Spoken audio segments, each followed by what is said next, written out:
Hey, Abbott, what time is it? It's time for the Abbott and Costello Show. We're on the air for ABC here in Hollywood. Well, what are we waiting for? Let's go with the Abbott and Costello Show.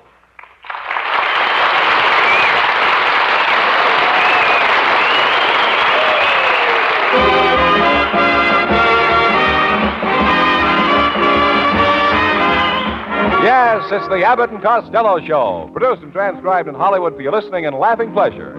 Chuckles with a carload and music by Matty Malnick. So hold on to your chairs, folks, for here they are, Bud Abbott and Lou Costello.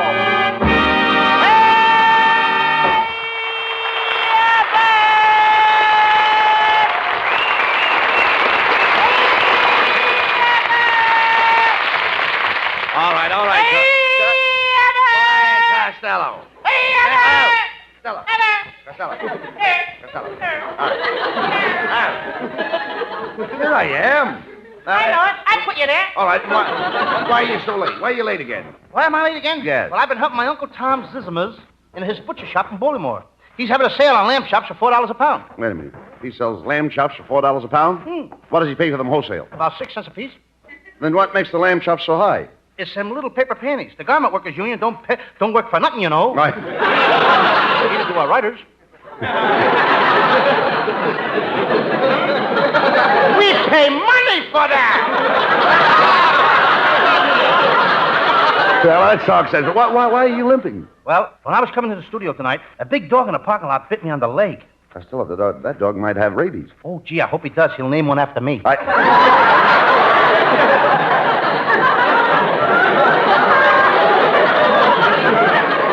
Stop, you dummy. Was there ever anybody in your family that wasn't an idiot, Lou? Oh, sure, my great-grandfather. When George Washington crossed the Delaware, my great-grandfather, Valley Forge Costello, was the first man to jump out of the boat. He was? Yes, but Washington made him get back in the boat and go across anyway. Well, never mind that. What makes you look so tired? Didn't you get any sleep? Oh, I snored so loud last night I kept waking myself up. Well, if you snort so loud, why didn't you do something about it? I did. I moved to another room. Then I dreamed about Marilyn all night long. By the way, how are you getting along with Marilyn? We're hitting it off pretty good. You are? Yep. I keep putting my head on her shoulder, and she keeps hitting it off. Costello.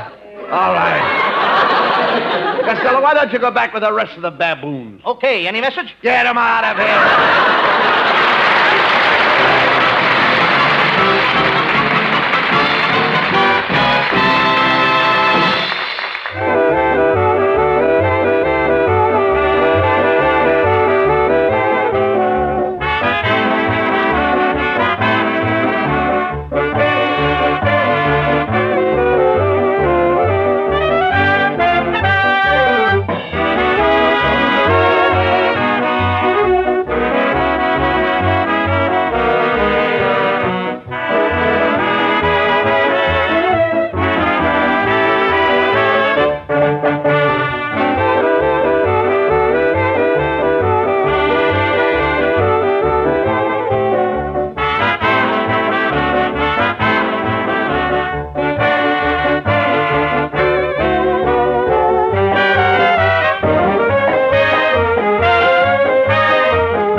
Shut up.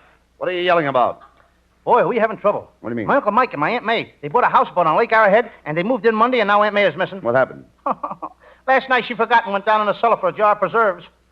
Have there been any signs of her at all? Only one clue. This morning her apron came out of the water faucet in Pismo Beach. She didn't have any cellar on the houseboat. Oh, that's too bad. No. That's too bad, Costello. You know, my uncle was lost at sea. He went down with a ship. We felt terrible about it. I know how you feel, Abbott. My great-grandfather went down with his schooner. He did? After 3 beers, he couldn't stand on his feet. I'm talking about ships at sea. Have you ever been to sea? Oh, sure. I go to sea every Saturday night. You go to sea every Saturday night? Yeah, they have a burlesque show at the Burbank. I go to sea. I thought so, you coward. You'd be afraid to go out in the ocean in a boat. How dare you call me a coward? I haven't got a cowardly bone in my body. You haven't? No, but there's some flesh I'm not sure of. Your whole family are cowards, Costello. I don't think any of them have ever went to sea. Oh, no. My brother Pat was in the Navy. Him and 5 other sailors were shipwrecked on a desert island. There was only one girl on the island. My brother married her. One night he killed her. He shot her, strangled her, beat her, he poisoned her, and then he threw her in the ocean. But it could have been worse. It could. Yeah, she could have married the wrong guy. Did any of you, the rest of your family, ever go to sea, Lou? My whole family was sailors. My Uncle Tom used to be on a tanker. Where is he now? On a bender. You talk sense. Now, take me. I love the sea. The sea is in my blood, Lou. Sailboats, steamboats, tugboats. They're all in my blood. What, everybody's got boats in their blood? Boats in their blood? Ain't you ever heard of blood vessels? But...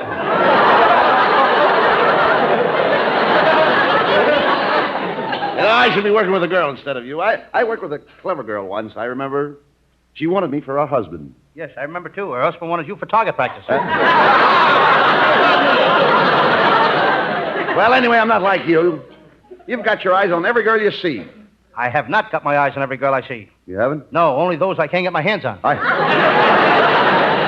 The trouble with you, Lou, is that you're not serious about women. No, and I'll never get serious about women. Never? Never. Well, I may get married and have 8 or 9 children, but that's as far as it'll go. Costello, without a doubt, you have the lowest IQ of any man in California. I know it, Abbott, but I try not to act conceited. Right. Costello, why don't you find a girl and get married? I found a new girl last week. You did? I call her my little pale face. Is she an Indian? No. Then why do you call her pale face? She's got a face like a pail.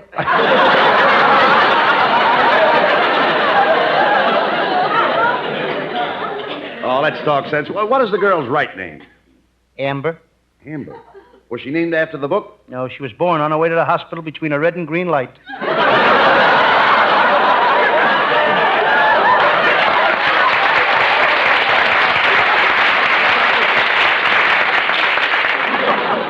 Costello, no wonder you can't get a girl. You're too fat. Why don't you go to a Turkish bath and get some of that weight off? I spent all afternoon in that Turkish bath across from the studio. I put a quarter in a slot and hopped in. That's not a Turkish bath. That's a laundromat.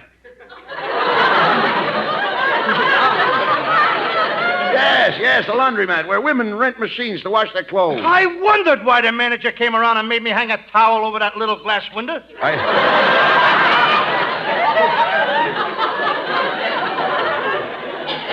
You know, I Costello... heard someone say, what a bundle. Yeah. You know, you should keep in shape, Lou. Wrap that joke up, can't we? Yeah. Why don't you be like me, get in shape? Get exercise. Years ago, I started planning. I planted things in my backyard, and it's kept me young. What did you plant? Your birth certificate? Costello, you are an idiot. You know absolutely nothing. That is not so. I was one of the smartest boys in my school. When I was in the 5th grade, I set a record. You did? Yes, I was the only kid in the 5th grade that was old enough to vote. Always bragging about your school days. I'm the smart one of this team. You know, I remember when I started in high school. Well, I wasn't like the rest of those 15 and 16-year-old boys. Oh, you were 37.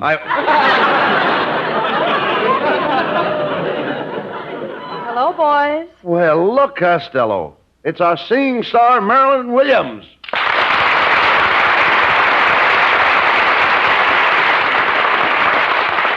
Hey, Marilyn, you're late tonight. Oh, I'm so sorry, old boy. I was home listening to the shortwave radio from England.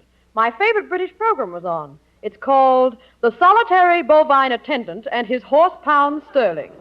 The solitary bovine attendant and his horse-pound sterling? Yes, that's right. You know, over here it's called The Lone Ranger in Silver. I get it. I listen to one of those programs every day. It's called Strike the Jonathan Receptacle. Strike the Jonathan Receptacle? Yeah, hit the jackpot.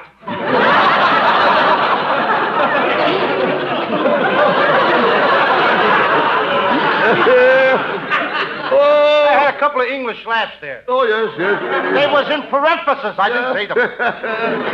Oh, rather. My favorite British program on the wireless is called Seize the Condensers. Cease the condensers. Yes, stop the music. Clever and all that rot, eh? Boys, you talk like a couple of typical Britishers. Costello, have you spent much time in England? Well, no, I haven't been in England since my great-grandmother died. I went to London to bury her. You buried your great-grandmother in London? Had to. Dead, you know.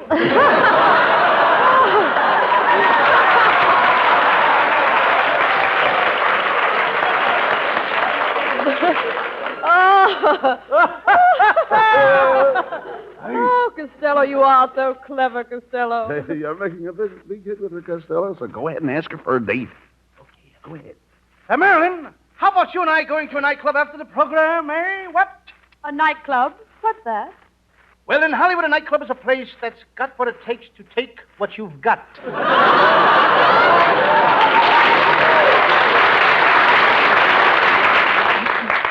All right.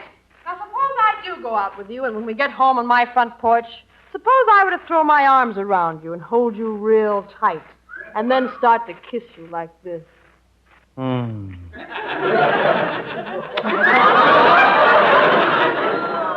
What would you do? As soon as I see the script, I'll let you know.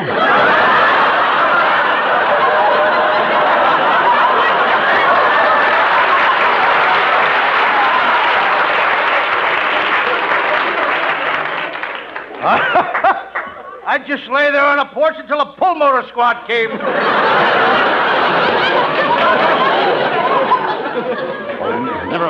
Never mind, Costello. You asked Marilyn to go out with you. Yes, Costello. Why don't you take me out to some swanky place where we can dine and dance? I would, Marilyn. I would, Marilyn, but I couldn't go to a place like that. I haven't got a decent suit to my name. Oh, no, Costello, I can straighten that out. I'll loan you one of my suits. Just a minute. All right. Just a minute. Do you think I'd wear one of your old suits? Do you? Do you think for 1 minute that Lou Costello would wear second-hand clothing on his back? Do you think I'd stoop so low as to clothe myself in one of your castaway suits? Yes. Well, don't stand there, you dope. Help me put it on!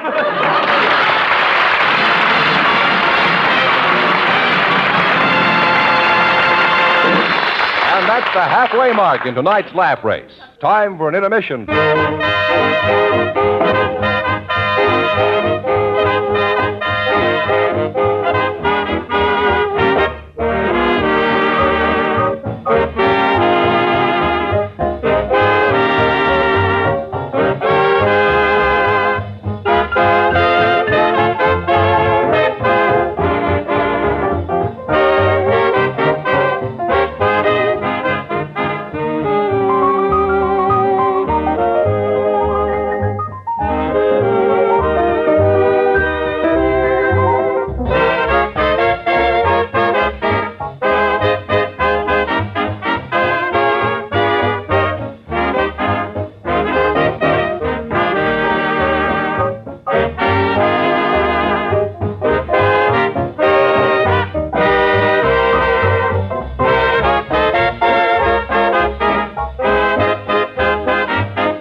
Now, let's get going. Now, wait a minute, Costello. Let's turn on the spotlight. Let's turn it on our singing gal from England. Oh, that's great for us, and it's great for everybody listening. Here she is, folks, Marilyn Williams with Matty Malnick's music. I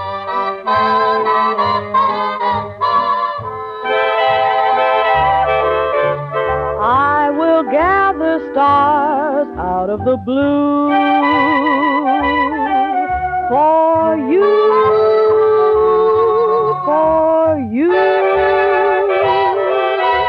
I'll wear a string of pearls made out of dew for you.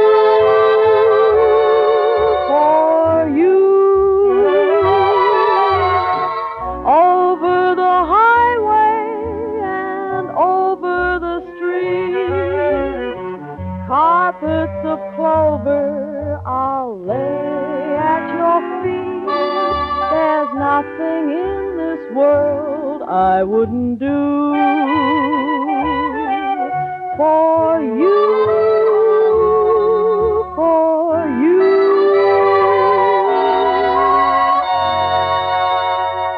Over the highway and over the street, clover, I'll lay at your feet. There's nothing in this world I wouldn't do for you, dear, just for you.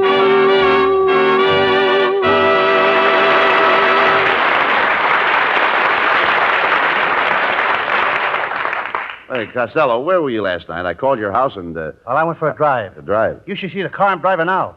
The motor is in the back. The clutch and the brake pedals are on the right-hand side, and the steering wheel is on the back seat. Hey, say, how can I get a car like that? Easy. Just run into a Sunset bus.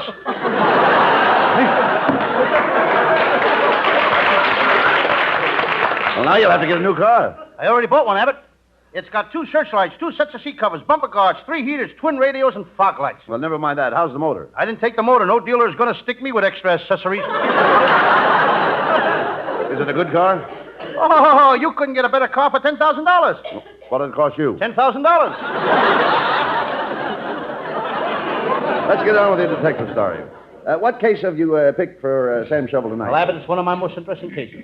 I call it the case of the grocer who fell in the wet concrete while building his new store, or he's stone cold dead in the market. All right, let's get on with it.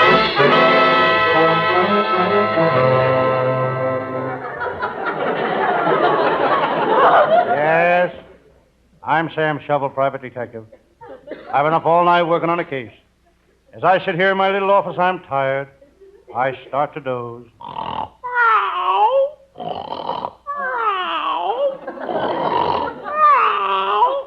I'm taking a cat nap. It's a miserable night. It's raining a regular California rain. Out here, it rains the hard way. The hard way. Up.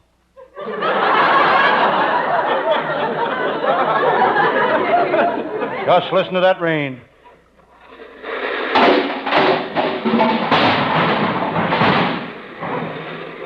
Coming down in buckets. Outside, there's a heavy Los Angeles fog. I can't wait for the fog to lift. You get such a beautiful view of the smog. When the smog clears away, you can see the rain. And when it stops raining, you get a beautiful view of the La Brea tar pits. That's when you start praying for more smog.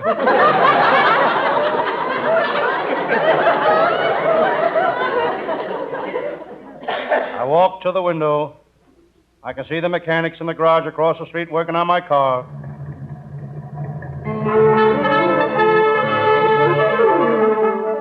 They're tuning up my motor. Well, it's time to get back to work. On my desk is a file on one of my famous cases. Willie the burglar. He was a Cracker Jack thief. He died broke. There ain't much money in stealing Cracker Jacks. And there's another case, the case of murderer A.C. McGurk. I put him in an electric chair myself. I strapped A.C. McGurk in a chair and turned on the current. But it didn't kill him. I found out why. He was A.C. and the current was D.C. Suddenly I remember, I've got to make a phone call.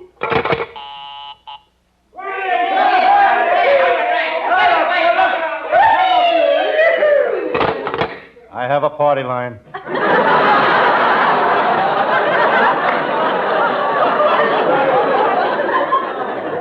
I think I'll switch on my police radio. Calling Patrolman Nichols, Patrolman Owen Nichols. Go to 49635 Elm Street. 15 gangsters are holding up a bank with machine guns. Attention! Car 71, 59, 106, 83 M. Tear gas car number 7. Rush immediately to Sunset and Vine. A car is parked in a passenger loading zone. That's all. It's a good thing it wasn't parked near a fire hydrant. They'd have called out the National Guard. They got a fine police department here. One of the best is my pal, Lieutenant Abbott of the Homicide Squad. I'll never forget the time Chief wanted to make a mounted policeman out of Abbott. A mounted policeman. He wanted to stuff him with cotton and hang him over the fireplace. Lieutenant Abbott used to be a hotel house detective. They fired him because he was too noisy. He's got a glass eye, and every time he put up the keyhole, it would rattle. Hello, Sam Shovel. It's my pal, Lieutenant Abbott. Abbott, I haven't seen you for days. Where have you been? On the trail of Verlo gang. That Verlo gang, that tough gang. What a time I had capturing them. I nailed one of them in New Orleans. I nailed another one in Chicago. I nailed another one in Boston. Lieutenant Abbott never carries a gun, just a hammer and nails. Sam Shovel, you've known me for years. You've got to admit one thing. They don't come any tougher than Lieutenant Abbott. I have to admit he was right. Lieutenant Abbott is plenty tough. He's got muscles of steel, an iron fist, and he smokes nickel cigars.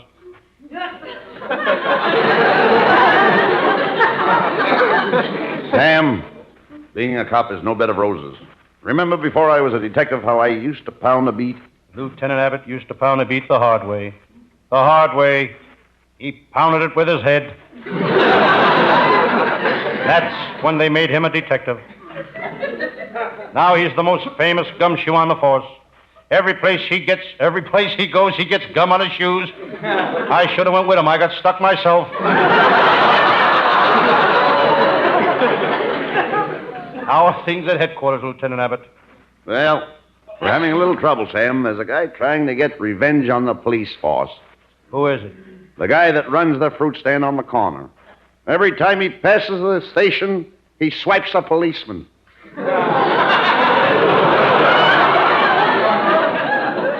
Now I got a new case on my hands. I got to find out who's smuggling jokes for Abbott into the script. Sam, there's something I've got to tell you. It's something that is an encumbrance to my equanimity. To my equanimity. What are you trying to tell me, Lieutenant? Well, Sam, I don't know how to say this. You didn't know how to say the last line either. Why, you concerned, gosh dang, bing busted, confounded. Lieutenant Abbott has a foul mouth. But that's understandable. He's got a nose like a chicken, too.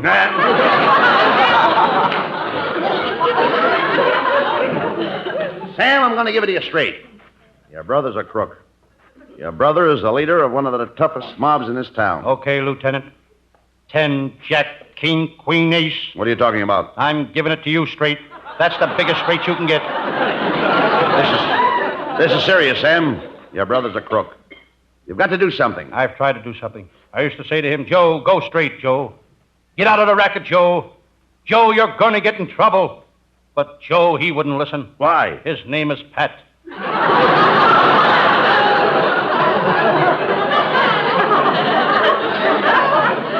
3 times I tried to put my brother Pat on the right track, but he wouldn't let me. Why not? The train was always coming.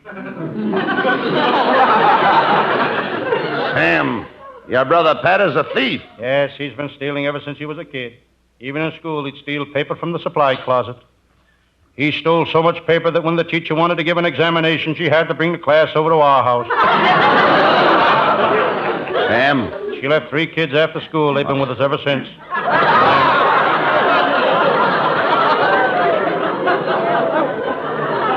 Sam, I know you're a brave man. And you're on the side of the law. Right, Lieutenant. That's why I came here. Sam, I know the headquarters of your brother's mob. I want you to come with me, Sam. You are going to arrest your own brother. Lieutenant, you mean you want me to arrest my own brother?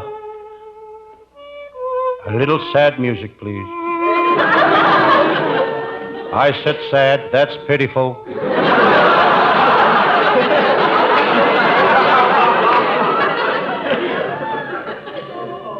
Would the trumpet player please help out Matty Mallet, please? That's enough. Try using 2 lips now. All right, Lieutenant. You want me to arrest my own brother, my little baby brother, the little brother that laid in the same crib with me, my little brother that shared his candy with me when we were kids, my brother, my own flesh and blood, my own brother. Sam, there's $1,000 reward for him. Let's go get the rat.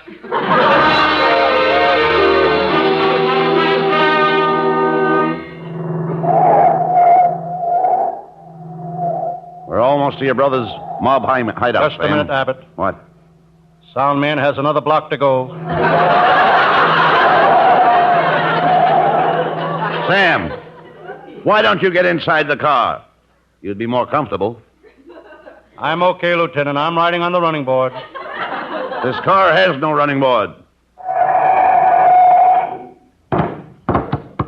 Now he tells me. Sam Shovel, this is the place. We're going in and arrest your brother. When we get inside, identify your brother. Point him out to me. Come on. Lieutenant, that's him over there behind the desk. The one with the ladder sticking out of his head. Why does he have a ladder sticking out of his head? Well, he's really my stepbrother.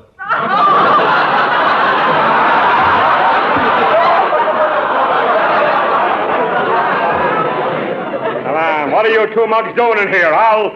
Just a minute. Well, if it ain't me brother, me kid brother Sam. Pat Shovel, my own flesh and blood. Well, Pat, it's 8:15. That was swell, Mabel. Thanks. I'll be back at 8:30.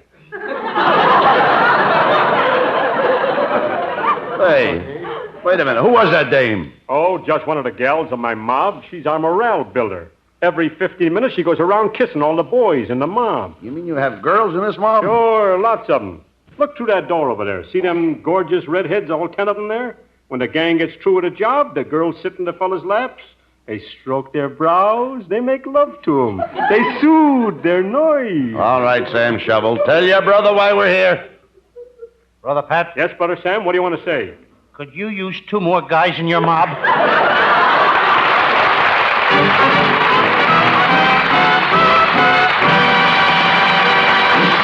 There's a curtain call coming up, folks, but first you'll be interested in hearing this.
Costello, what are you going to do tonight? I think I'll sneak over to the Palladium and get me a girl. Oh, girls, girls, girls. That's all you think of. Well, a man is entitled to life, liberty, and the pursuit of women. No, you mean the pursuit of happiness. You chase what you like, and I'll chase what I like. Good night, folks. All right, everybody,